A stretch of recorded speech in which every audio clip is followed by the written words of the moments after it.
pas sauter, il n'ouvrira la porte que lorsque le sol lui confirmera que voilà, ça y est, il vient d'ouvrir la porte, ça veut dire qu'il est exposé au vide extérieur. Il a face à lui la terre, juste en bas, sous ses pieds.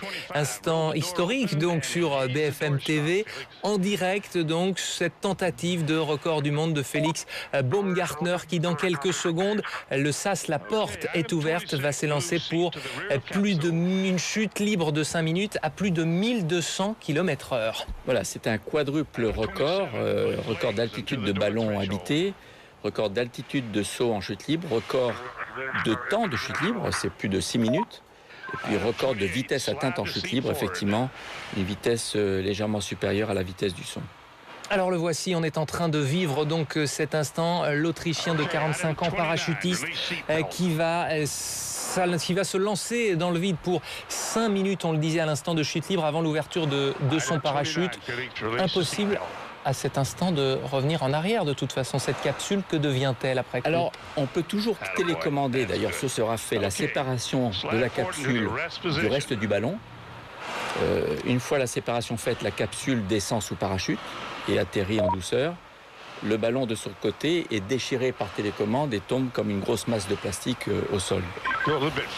Il peut revenir dans la capsule encore, mais je pense qu'il a envie de sortir. Après 5 ans, on le disait, de préparation physique, préparation mentale, préparation scientifique, Félix Baumgartner, cet Autrichien, qui a donc vérifié tous les derniers paramètres qu'il avait sur ses petits papiers, vous les voyez devant la porte de sa capsule, cette checklist dont nous parlait à l'instant Jean-François Clairvoy. Félix Baumgartner qui va donc s'élancer depuis 39 km d'altitude, très exactement, c'est inscrit en haut de votre écran pour ce nouveau record du monde. C'est une distance évidemment suffisante, largement suffisante pour atteindre ses objectifs de vitesse. Oui, tout à fait. Alors là, je suis en train de penser aux efforts qu'il doit fournir pour vaincre la rigidité de son scaphandre qui offre sur sa peau une contre-pression permettant d'éviter l'embolie. Ça pèse combien, son équipement? Je pense qu'il doit avoir un équipement total de l'ordre de 15 à 20 kilos sur lui à ce moment-là. 15 à 20 kilos pour de bons abdominaux afin effectivement de se projeter. On l'a vu faire un petit signe avec le pouce, ça veut dire que tout va bien, tout se passe correctement au moment où nous nous parlons. Oui. Et il va ressentir un état d'apesanteur total et le dernier point de contact physique avec sa capsule va définir les conditions initiales d'un mouvement de rotation lente sur lequel il ne pourra absolument rien faire. Il n'a aucun appui extérieur et on va le voir probablement tout doucement rentrer dans une rotation et qui ne posera aucun problème évidemment puisqu'il est quasiment dans le vide. Voilà, il a le plein d'oxygène, on le voit en bas.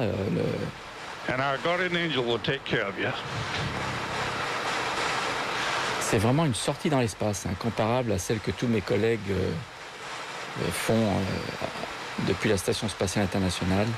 En ce moment. Ce petit bouton rouge, ça veut dire je suis prêt, je vais y aller. On essaie de tendre l'oreille, ce que lui disait le centre de contrôle, Joe Kittinger, en bas au Nouveau-Mexique, 39 km plus bas. Je pense que c'est probablement une sécurité pour être sûr que la capsule ne soit pas détachée du ballon avant qu'il ait sauté.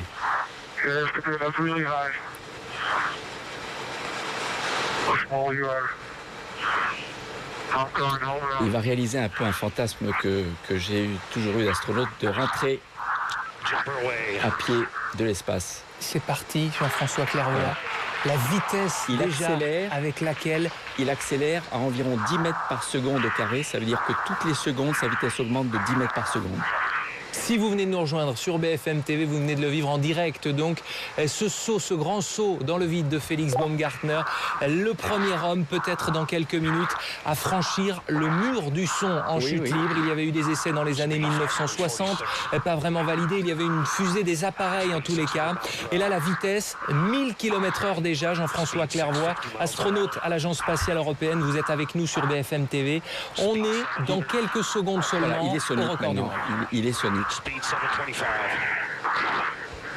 Il est au-delà de la vitesse du son.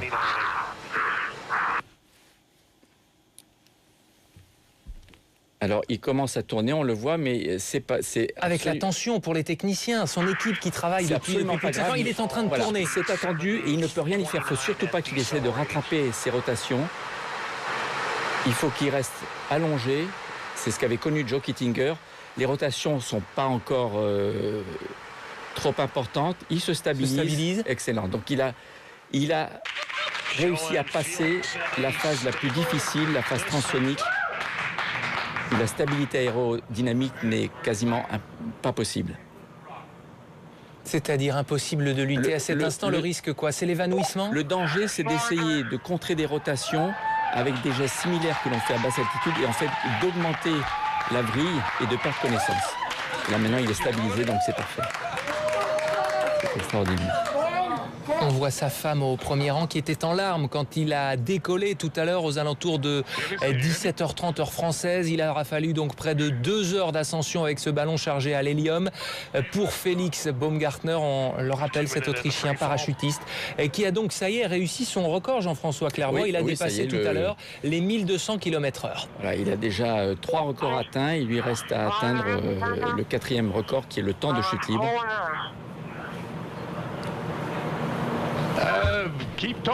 Il a l'air bien stabilisé et ce sera à lui d'ouvrir son parachute principal pour que le record soit homologué.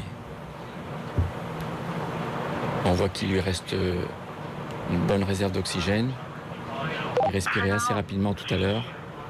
Toujours pas. Est-ce que c'est lui qu'on entend? On entend Joe Kittinger qui dirige un petit peu la station de contrôle. Est-ce que c'est lui qu'on entend? Joe Kittinger, c'est pas se parler à ce moment-là. Un conseiller. Ah si, bien sûr. Cet homme à gauche, on le rappelle, si vous nous rejoignez sur BFM TV, qui avait tenté le même saut en 1960, l'épouse de Félix Baumgartner, qui est donc en pleine chute libre à peut-être 10 000 km désormais de la Terre. Il vient de s'élancer il y a 3 minutes 3 secondes très précisément, depuis 39 km d'altitude. Il vient d'entrer dans l'histoire puisqu'il est devenu le premier homme à franchir le mur du son en chute libre. Quels vont être ces prochaines minutes, quel va être son programme alors qu'il doit désormais ouvrir son parachute dans 2 minutes? Ça se fait automatiquement ou c'est lui qui doit exercer? C'est lui qui va l'ouvrir. Il va se stabiliser à une vitesse d'équilibre de l'ordre de 200 km/h.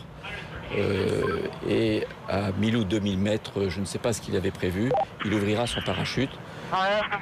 Mais il est encore très haut, donc il lui reste au moins 3 minutes de chute. Je pense à mon ami français Michel Fournier. Qui sera en direct avec nous tout à l'heure, évidemment. Qui a l'équipement prêt pour réaliser le même saut à environ 40 km d'altitude et qui doit regarder celui-ci avec beaucoup d'attention. Après plusieurs tentatives passées et à venir, puisque vous êtes partie prenante dans ce projet, est-ce qu'un jour des Français viendront donc battre, alors il n'a pas été homologué, mais ce sera sans doute le cas, ce record de Félix Baumgartner? Là, c'est le parachute. Il ouvre le parachute. Alors, il l'ouvre quand même très tôt. C'est quand même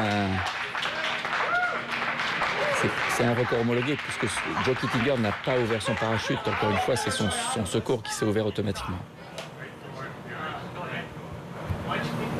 Est-ce qu'on a l'altitude? Ce serait intéressant de savoir à quelle altitude il a ouvert son parachute. Puisque les statistiques, le programme en tout cas, si on peut dire ça comme ça, prévoyait 5 minutes de chute libre. Là, il y en a eu un petit peu plus de 4 minutes. L'image que vous voyez en direct en ce moment sur BFM TV est filmée depuis la Terre avec les appareils qui sont utilisés également pour la NASA. Vous nous le disiez tout à l'heure, pour suivre les navettes qui sont envoyées. L'image a changé. Oui, ce sont des télescopes, des vidéos munies de télescopes qui permettent de voir jusqu'à de très haute altitude beaucoup de détails et que la NASA utilise effectivement pour suivre la navette spatiale pendant sa montée vers l'espace le plus longtemps possible. Jean-François Clervoy, astronaute à l'Agence spatiale européenne, est donc avec nous sur le plateau de BFM TV. Vous venez de vivre ce record du monde réussi pour Félix Baumgartner, l'Autrichien parachutiste, qui est donc devenu le premier homme au monde à franchir le mur du son avec des images impressionnantes, notamment quand il a tourné à plusieurs dizaines de milliers de kilomètres de la Terre. Et nous sommes en direct par téléphone avec Bertrand Piccard, le Suisse Bertrand Piccard.